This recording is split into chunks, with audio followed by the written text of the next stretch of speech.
Hi, I'm Kobylinski from INRIX.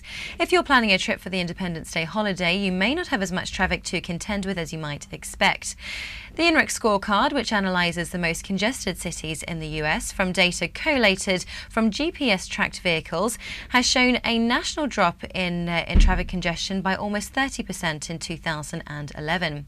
That's mainly due to the slow economic recovery and high fuel prices. And although fuel prices have been dropping steadily and are currently at their lowest since January, according to our analyses, there have been further declines in traffic in the first 5 months of 2012. This lower volume, combined with the fact that the Fourth lands midweek this year, means fewer cars on the roads during the break. We at INRIX predict that holiday travel will avoid the commuting hours and will stagger their journeys to travel between the rush hours, so we're likely to see busier conditions through the week. The weekends will be busiest, with Sunday, July 8th, the busiest day because of returning traffic. And we at INRIX believe that this Independence Day, more people will veto longer journeys and stay in their home and nearby cities.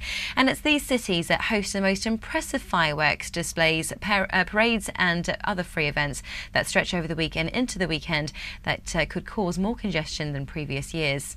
So, if you're planning to spend July 4 in New York, the fourth most congested city in the US, according to INRIX, Macy's will host its annual firework display around 9 p.m. on Wednesday over the Hudson River. Popular viewing areas include 12th Avenue and West Side Highway, which are both closed to traffic from 2 p.m. until the early hours of July 5th, and buses near the roadworks will be rerouted, so detours are expected to cause heavier queues, especially from 5 p.m. as people will be making their way to viewing areas early. In Seattle, the seventh most congested city in the US, there are festivals and fireworks over the Puget Sound, but the largest firework display is a family fourth at Lake Union on Wednesday 4, and roads leading to the viewpoints are likely to be very congested from 7 p.m. as the roads will be closed from 9 p.m. until the end of the fireworks show.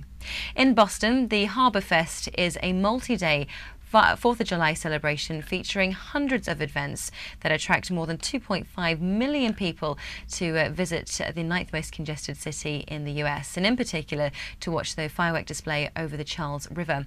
Now, road closures will be implemented a day early at Sturrow Drive. That will be closed westbound from Leopold to Berkeley, and on Wednesday the 4th at 7:30 a.m. the closure will be extended both ways from Leverett Circle to Kenmore Square, which means that more traffic will be sent along Mass Pike.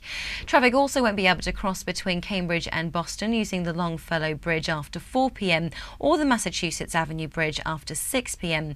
But the centralized location is good for those not driving, as you can either set out by foot or travel via the MBTA. In Chicago, there will be popular annual fests which stretch over the several days, and Millennium Park will also host some music events from Wednesday the 4th until the weekend.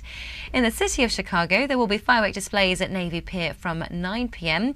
Chicago is the 10th most congested city in the US, so holiday revelers are advised to take public transportation, as CTA bus lines 29, 65 and 66 are all bound for Navy Pier.